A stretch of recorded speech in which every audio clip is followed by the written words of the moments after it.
The 1950s is also the decade that we associate the development and the expansion of middle-class lifestyles and attitudes. At the heart of this is our consumer culture. But in this period, we're preoccupied with consumer goods.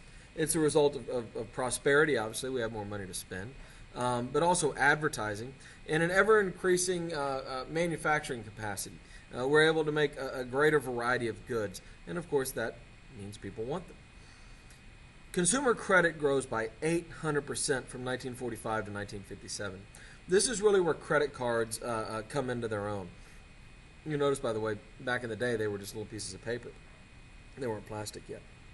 Revolving charge accounts, payment plans are all common features. You see the chart there showing the massive explosion of debt in this period. And really, as a percent of personal disposable income, it doesn't really go up dramatically after that period until the economic downturns in the post-Clinton years.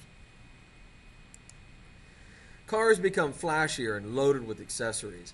We also begin to see car companies institute programs like planned obsolescence, so where cars are designed to last for a shorter period of time, so you're forced to go out and buy a new one. We also see cars now being offered at different price points. So a particular car manufacturer will have one version of a car that's sold with lots of bells and whistles and extra features sold at a higher price, and then a mid-level and then a lower level, depending on how much you're able to spend on the car.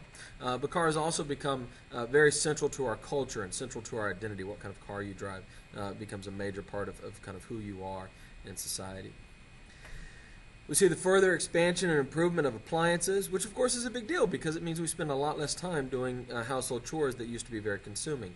Dishwashers, garbage disposals, of course televisions, hi-fi sets, which is like a record player or a radio, and the invention of stereo, so sound can be separated into two different channels.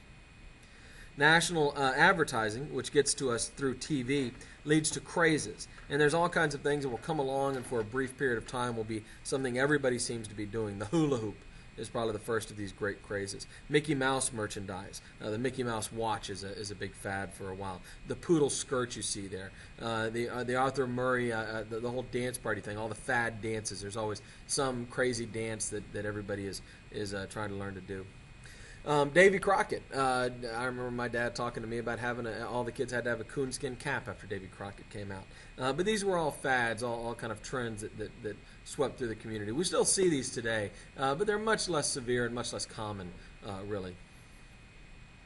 By the way, I should point out, since many of my students are about the age for this to be part of their childhood, the one fad, or one very popular thing, was cowboys, and kids were constantly playing cowboys and Indians. But as soon as the space race began, as soon as Sputnik goes up, the cowboy falls out of favor, and we get into, and everybody becomes obsessed with the spaceman. And so people say that one year every kid that came to your door at Halloween was dressed like a cowboy, and the next year every kid that came was dressed like an Indian. And this is what Toy Story, the movie, is ultimately about. The kid is originally obsessed with Woody, and then he loses interest in Woody to some extent, and starts to like the spaceman. But it's really tracking that fad right there as we move away from the cowboy to the spaceman. And of course, Disneyland opens up. And Disneyland, again, becomes a major cultural phenomenon. This is the original one in California. Disney had already begun to corner the market on things like kids' movies and a lot of kids' products. And now they're beginning to corner the market on kind of the ultimate destination to take your kids for a vacation. And that becomes very much woven into the fabric of our society.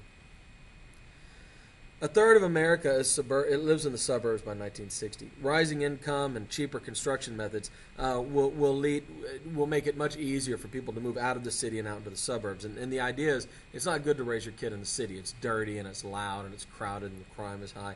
And so when you have kids, you need to get them out into the suburbs. Levittown is a neighborhood outside of New York where they pioneer mass-produced housing. It opens in 1957. The houses sold for under $10,000. That's about $90,000 in today's money. They were two-bedroom on a seventh of an acre, about 750 square feet, which today we consider to be a very, very small house. But back then it seemed to be plenty big for people. But the key to Levittown was the mass production of homes, the ability to build them cheaply and quickly. And they did.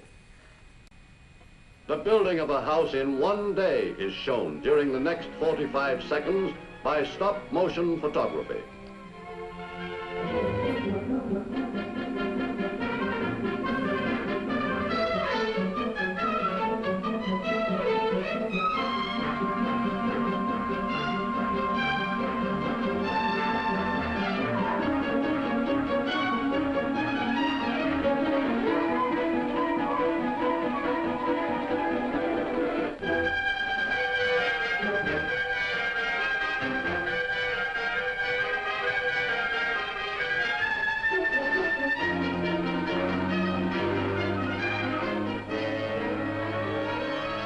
These are the 36 men who built this house. Another day, another 40 houses.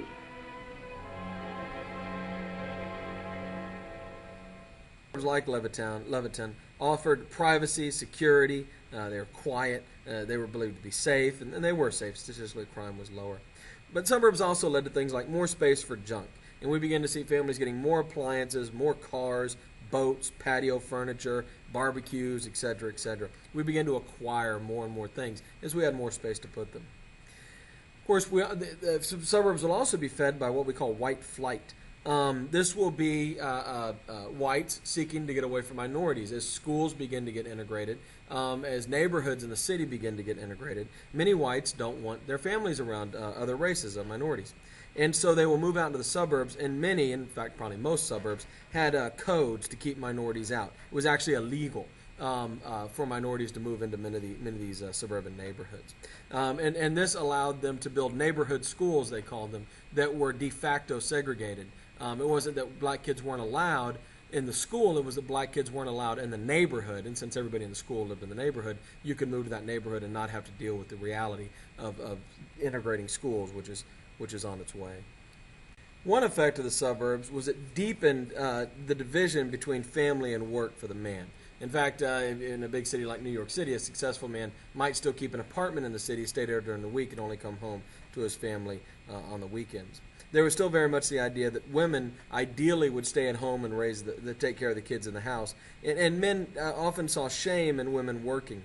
Dr. Spock, who became a national celebrity as an expert on raising kids, advised women to stay home from work and raise their kids for them to not enter the workforce. He gave this advice in 1946, and in large numbers they did. But ironically, as we move through the 50s and into the 60s, the expectations of consumption, the idea that we need all these things, we have to have all this money to buy these things, will drive women back into the workforce. And by 1960, about a third of married women are working simply to keep up with the Joneses, to buy the next thing that everybody seems to have, and make that extra money for the house.